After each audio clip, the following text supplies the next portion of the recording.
The sunlight streamed through the stained glass windows of the chapel, casting kaleidoscope patterns across Eliza Foster's white satin gown.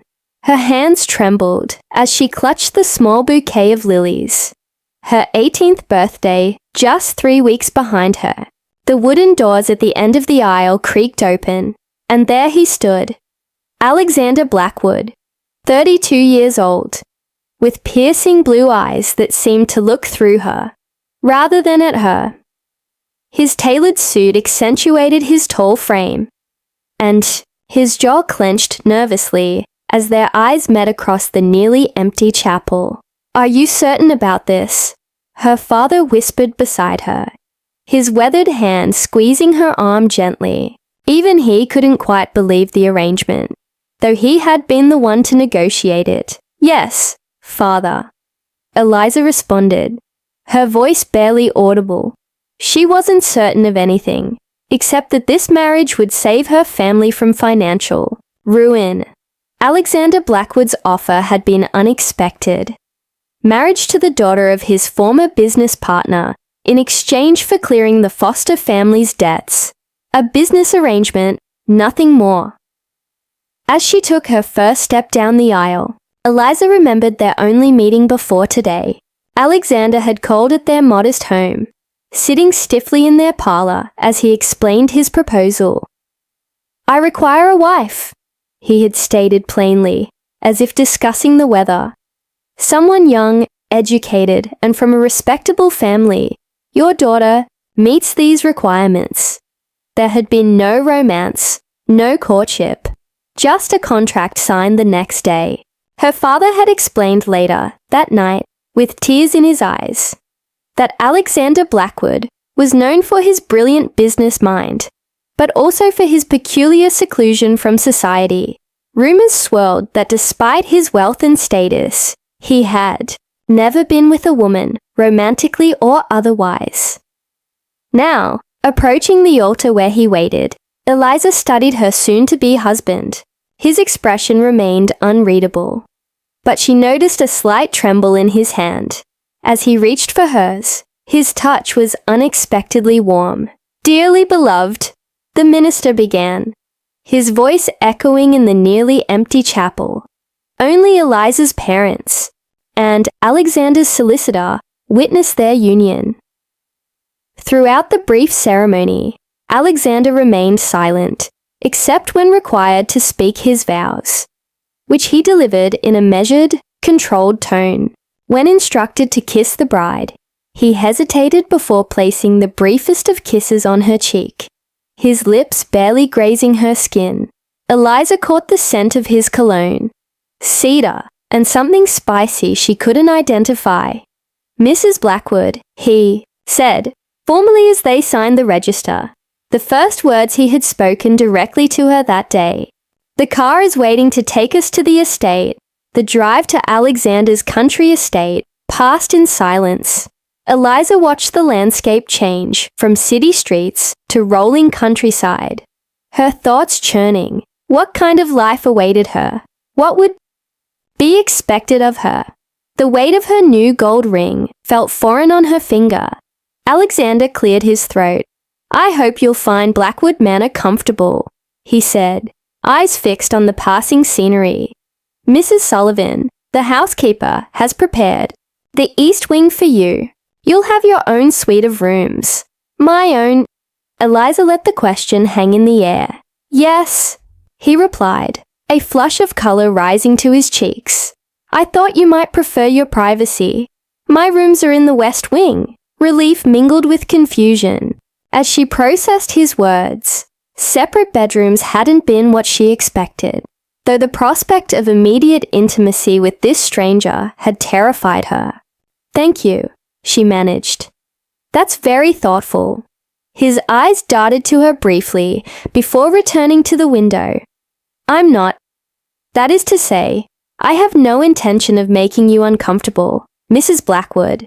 "Eliza," she corrected gently. "If we're to be married, perhaps you should call me Eliza." Alexander nodded stiffly. "And you may call me Alexander, if you wish." When the car finally passed through imposing iron gates and rolled up a tree-lined drive, Eliza gasped at her first sight of Blackwood Manor. The sprawling Georgian mansion of honey-coloured stone stood proudly against the afternoon sky, its windows gleaming in the sunlight.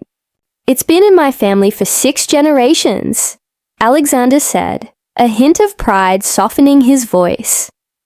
A line of staff waited on the front steps as the car came to a stop.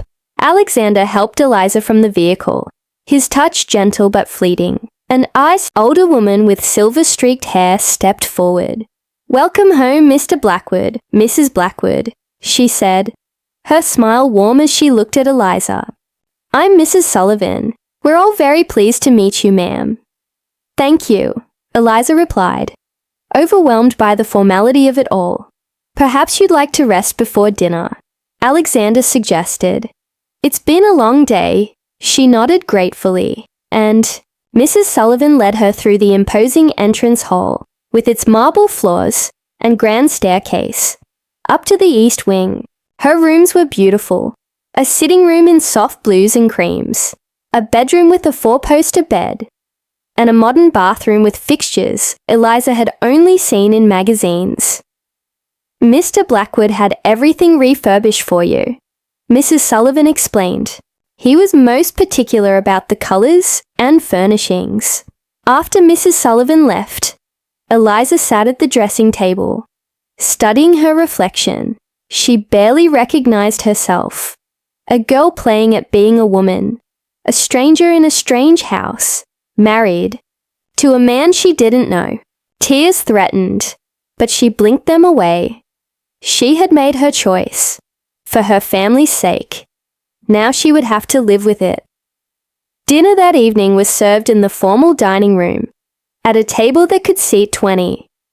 Alexander sat at one end, Eliza at the other, the distance between them, a physical manifestation of their emotional separation. They ate mostly in silence, the clink of silverware against fine china uncomfortably loud. "The food is delicious," Eliza offered, trying to bridge the gap. "Yes," Alexander agreed. "Mrs. Collins is an excellent cook." Another silence fell. "Perhaps," Alexander said suddenly, setting down his fork, "we should discuss expectations." Eliza's heart raced. "Expectations?" He nodded, his expression serious. "You must understand that this marriage is unconventional. I required a wife, for various reasons, social standing, the management of this household, eventually to provide an heir. But I have no experience with romantic entanglements." The formal way he spoke about such personal matters made Eliza both curious and apprehensive. "May I ask why you've avoided such entanglements?" Alexander's jaw tightened. "My father was not a kind man, particularly to my mother. Their marriage was one of convenience that devolved into cruelty. I swore I would never inflict such pain on another person." He paused. "I've dedicated my life to business, to restoring and expanding the family fortune my father nearly destroyed. There was never time for other pursuits. And yet you've married me," Eliza observed quietly. His eyes met hers, and for a moment, vulnerability flickered across his face. "Yes, but I wish to be clear. I will not demand anything from you that you're unwilling to give. Our arrangement is mutually beneficial, but beyond that, you are free to create whatever life you wish here. And if I wished for a real marriage?" The question surprised even Eliza herself. Alexander looked startled. "I don't know how to offer that," he admitted, "but I am not opposed to learning with time." That night, alone in her new bedroom, Eliza wondered if she had made a terrible mistake. The bed was the most comfortable she'd ever slept in, the sheets fine linen, but she felt adrift in its expanse, so different from her narrow bed at home. Alexander Blackwood was not what she had expected. Not a monster, not a lecherous old man, but something more complicated. a man who had walled himself off from human connection, yet who had chosen her to enter his life, however limitedly. Days stretched into weeks at Blackwood Manor. Eliza established a routine: breakfast alone in the morning room, walks in the extensive gardens, afternoons in the library, or practicing on the grand piano in the music room. Alexander was often absent, attending to business in London, but when at home, he maintained a polite distance. Their conversations were brief, formal exchanges about household matters or current events. Yet Eliza noticed small things, books, appearing in her sitting room that matched her interests, fresh flowers delivered to her rooms daily, a beautiful writing desk installed by the window overlooking the garden after she mentioned enjoying letter writing. Alexander never acknowledged these gestures, but she knew they came from him. One evening, a month after their wedding, Eliza encountered Alexander in the library after dinner. He stood by the window, silhouetted against the twilight, a glass of whiskey in his hand. "I didn't mean to intrude," she said, turning to leave. "Please stay," he said quickly. "I was just thinking." Cautiously, she entered, selecting a book from a nearby shelf, before settling into one of the leather armchairs. Alexander remained at the window, his back to her. "Are you happy here, Eliza?" he asked suddenly. The question caught her off guard. "I'm comfortable," she answered honestly. "The house is beautiful, the staff kind, but it's not home," he finished for her. "Not yet," she amended. "These things take time, I suppose." He turned to face her then. In the lamplight, she noticed the shadows beneath his eyes, the tension in his shoulders. "I fear I'm not much of a husband," he said quietly. "And I have nothing to compare you to," she replied with a small smile. Perhaps we're both learning. Something shifted in his expression. A softening around the eyes. The ghost of a smile. "Would you care to join me for a walk tomorrow? There's a lake beyond the western woods I thought you might enjoy seeing." It was the first invitation he had extended, the first suggestion of shared time. "I'd like that," Eliza said, surprising herself with her eagerness. The next afternoon found them walking side by side along a wooded path. Alexander pointed out various plants and trees, revealing an unexpected knowledge of botany. When they reached the lake, Eliza gasped at its beauty.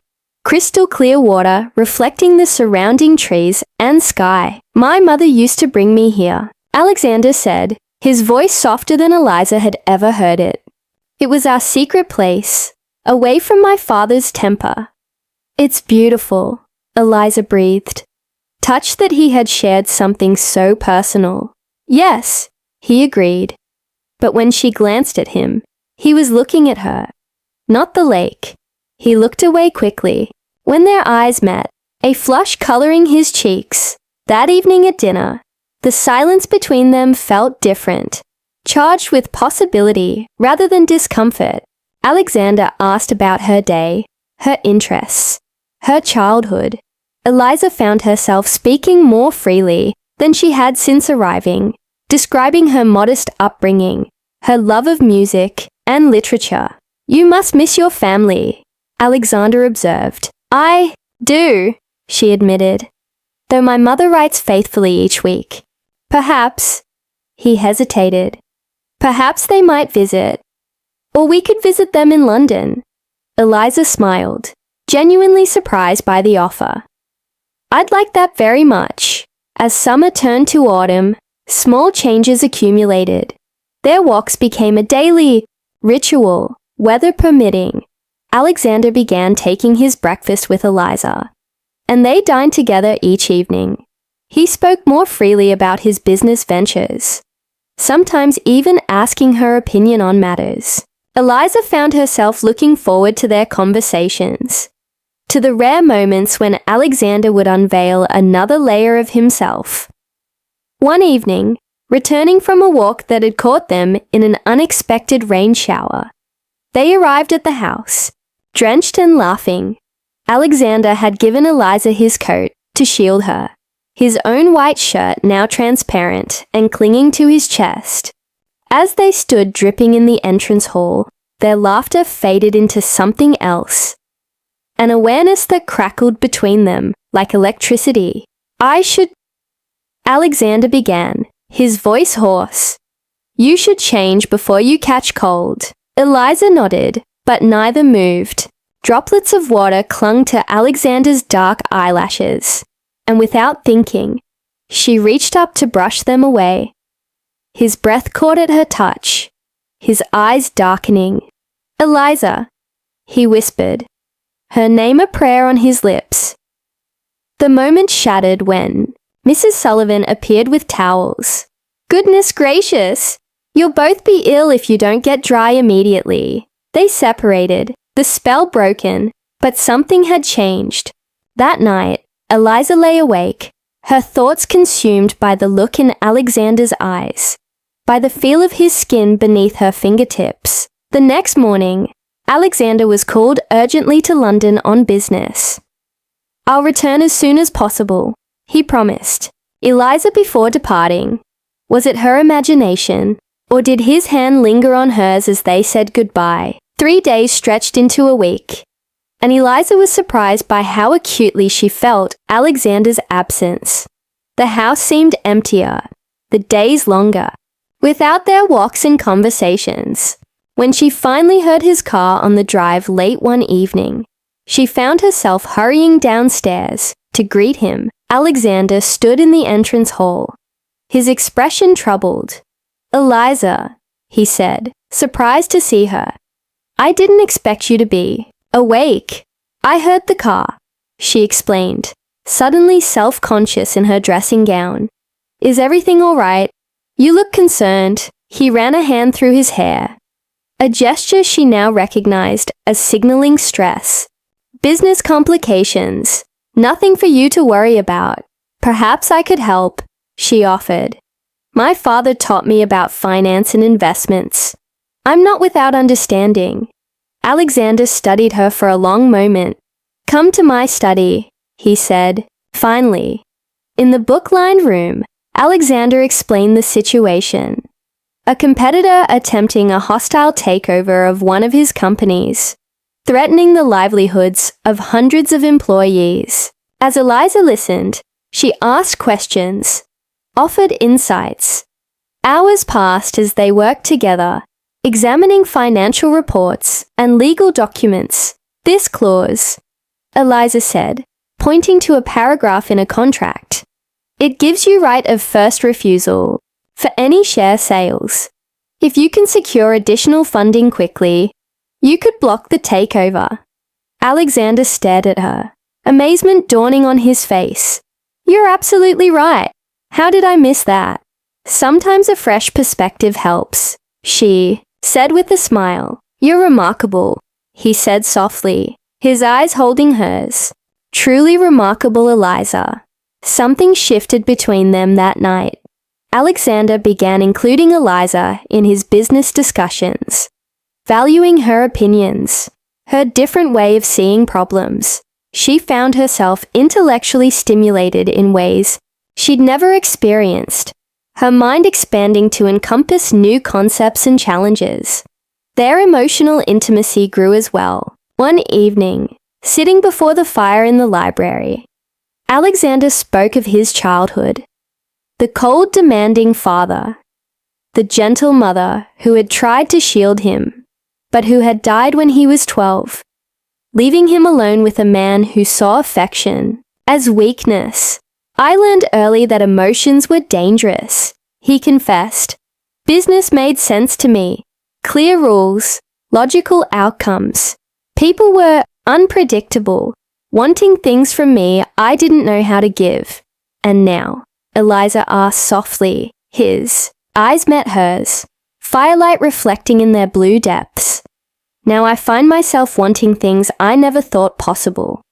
The first snow of winter painted Blackwood Manor in pristine white, Eliza stood at her bedroom window, watching the flakes swirl against the darkening sky. A knock at her sitting room door surprised her. Alexander stood there, more casually dressed than she had ever seen him, in a sweater rather than his usual suit. "I thought you might enjoy seeing the greenhouse," he said. "The night-blooming cereus is flowering tonight.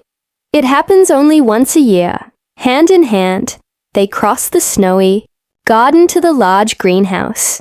Inside, tropical warmth embraced them, and the scent of exotic flowers filled the air. Alexander led her to a corner where, amid large spiky leaves, an extraordinary blossom unfurled its petals. White and luminous in the dim light.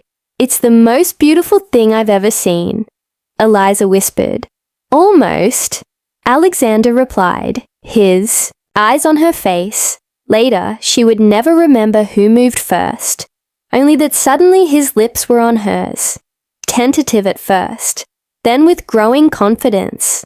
His arms encircled her waist, drawing her closer, and she melted into him, her hands moving to his shoulders, his neck, his hair. When they finally parted, both breathless, Alexander rested his forehead against hers. "I've wanted to do that for so long," he confessed. "But I was afraid." "Of what?" she asked, her fingers tracing the line of his jaw. "Of feeling this much," he said simply. "Of wanting you this much." That night, Alexander walked Eliza to her bedroom door. He kissed her again, deeply, before reluctantly pulling away.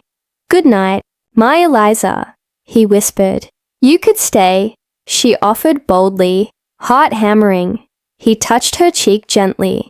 "When you invite me to your bed, I want it to be because you desire me as much as I desire you, not because you feel it's your duty as my wife." "And if I already do?" she asked.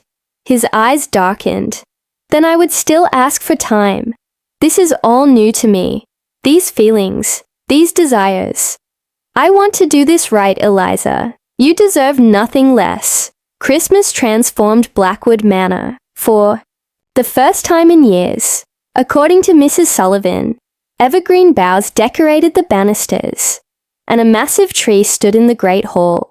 Alexander invited Eliza's parents to stay for the holiday, and the house rang with voices and laughter. Watching her husband helping her father string lights on the tree, Eliza realized she had fallen in love with him, with his quiet strength, his hidden tenderness, his fierce intelligence and integrity. The knowledge both thrilled and terrified her. What if he never fully opened his heart to her? On Christmas Eve, after her parents had retired, Alexander led Eliza to the library. A small package waited on the table by the fire. "It isn't much," he said nervously as she unwrapped it. Inside the box lay a delicate silver locket. When she opened it, she found a miniature painting of the lake where they had first begun to know each other. "Alexander, it's perfect," she whispered, tears pricking her eyes. "There's something else," he said, taking her hands in his.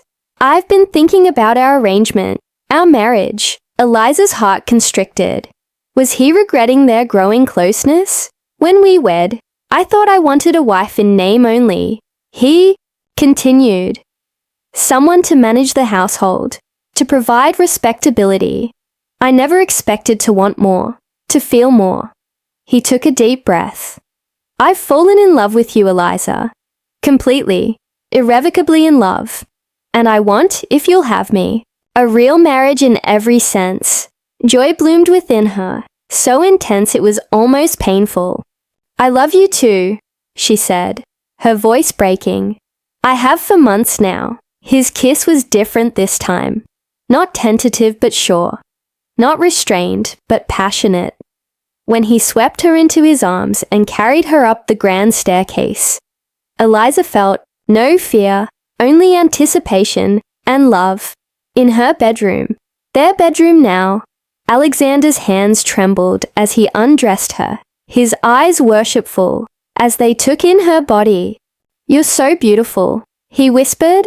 "I never knew." Never imagined. Their first time was tender, awkward at moments, but perfect in its honesty. Alexander's inexperience was matched by Eliza's, and together they discovered the language of desire, the communion of bodies and hearts. Afterward, holding each other in the darkness, Eliza felt a completeness she had never known possible. "I was so afraid," Alexander murmured against her hair. "Afraid of becoming my father, afraid of hurting you, afraid of this power you have over me." "And now?" she asked, tracing patterns on his chest. "Now I'm only afraid of not deserving you," he admitted. "But I intend to spend the rest of my life trying to be worthy of your love." Spring brought changes to Blackwood Manor. Alexander moved his office from London to the estate, wanting to spend more time with Eliza. Together, they modernized parts of the business, with Eliza taking an active role in the charitable foundation Alexander established. The East Wing rooms were redecorated to serve as a nursery, a hope for the future they both now eagerly anticipated. 1 year to the day after their wedding, Alexander brought Eliza back to the small chapel, where they had exchanged vows as strangers. "Thought we might renew our vows," he explained, producing a ring more beautiful than her original wedding band. "This time with our hearts fully present." As they stood before the same minister, hands clasped and eyes shining with tears of joy, Eliza marveled at the journey that had brought them here. The innocent girl who had married a stranger out of duty had discovered her own strength, her own voice. The man who had never known love had learned to open his heart, to trust, to feel. "I, Alexander, take you, Eliza, to be my wife," he vowed, his voice strong and sure where it had once been hesitant. "To love and to cherish, to support and encourage, to laugh with and cry with, for all the days of my life." Eliza squeezed his hands as she made her own vows, knowing they were not just words, but promises they had already begun to keep. Outside the chapel, spring sunshine warmed the air, and cherry blossoms drifted like snow across the path. Alexander lifted Eliza into his arms, spinning her around as she laughed. "Mrs. Blackwood," he said, setting her gently on her feet, but keeping her close in his embrace. "Have I told you today how completely I adore you?" "Not in the last hour," she teased, rising on tiptoes to brush her lips against his. "A grave oversight," he murmured against her mouth. "I shall have to make it up to you." "We have a lifetime for that," she reminded him, her heart full to bursting with love for this man who had learned to love her, who had allowed her to love him. Hand in hand, they walked to the waiting car, not as a businessman and his purchased bride, but as true partners, equals in love and life. The road ahead would have its challenges.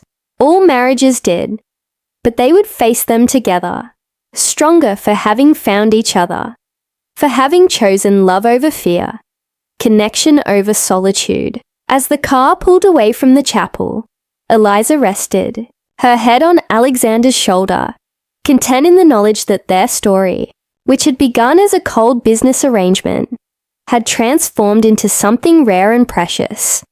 A love built on mutual respect, understanding, and the courage to be vulnerable.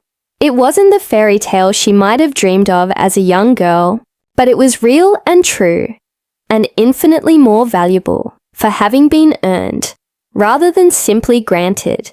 "Where to now, my love?" Alexander asked, his fingers intertwined with hers. Eliza smiled up at the man who had once been a stranger and was now the other half of her heart. "Anywhere," she answered. "As long as we're together."